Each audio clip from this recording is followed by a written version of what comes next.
One very occupied father, as he is in his business, in his shop, in his factory, one day comes home. So his son comes and he taps him. And he says, Daddy, can I ask you a question? Can't you see I'm busy signing this? I got to sort out this. I got to pay this. What do you want? Talk quickly. It's too occupied, too busy. The child, waiting, when will my father come? That if you sympathizing with that young child who has lost his father and you call him an orphan, the poet says, come I tell you about another orphan who has a father but is too occupied in his shop. I think, look at this child with the same eyes of sympathy. He also has a father, but in essence he's deprived of the love of a father, the compassion of the father. That father's morning and evening, day and night is in that shop. What is it? Talk quickly. Oh my father, how much do you earn per hour?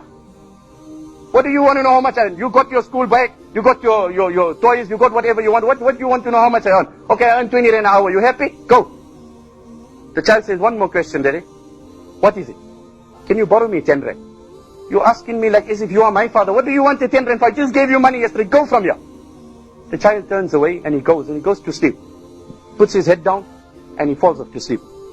As the moments pass and the father's tension settles, the thought crosses his heart, after all, it's my beloved, my son. If I can't give him money, who is going to give him? So he comes to him and he taps him and he says, my son, my beloved son, sorry, tell me what you want. You want the 10 rand, you're heavy. So the child lifts his pillow, takes the 10 rand and he puts it under the pillow. And while the child is doing that, the father sees another 10 rand. So he says, oh my son, you've been asking me for one 10 rand, but I see you have another 10 rand. He says, oh my father, I have been saving money. And now that you have told me that you earn 20 rands an hour, I want to ask you, can I buy 1 hour from you tomorrow so that you can come home early so at least I can have 1 hour with my father after 5 months. Oh my father, you are too occupied.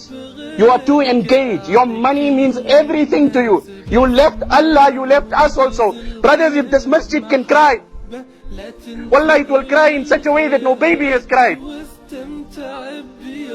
You left Allah, you deserted Allah, you abandoned Allah. Now you came unto us, you left mommy, you left me. Your shop, your empire, your kingdom knows no bounds. So here is my 20 rand. Can I put it in your pocket and humbly ask you and implore you, please come home early tomorrow, Appa. I want to sit with you. May Allah let this incident penetrate into our hearts and our minds, and may He grant us contentment to devote the remaining part of our life to His obedience. Wa akhiru da'wana alhamdulillahi rabbil alameen. أعطي واخلص في مجالك وانجذب بذمة وضمير تلقى مالك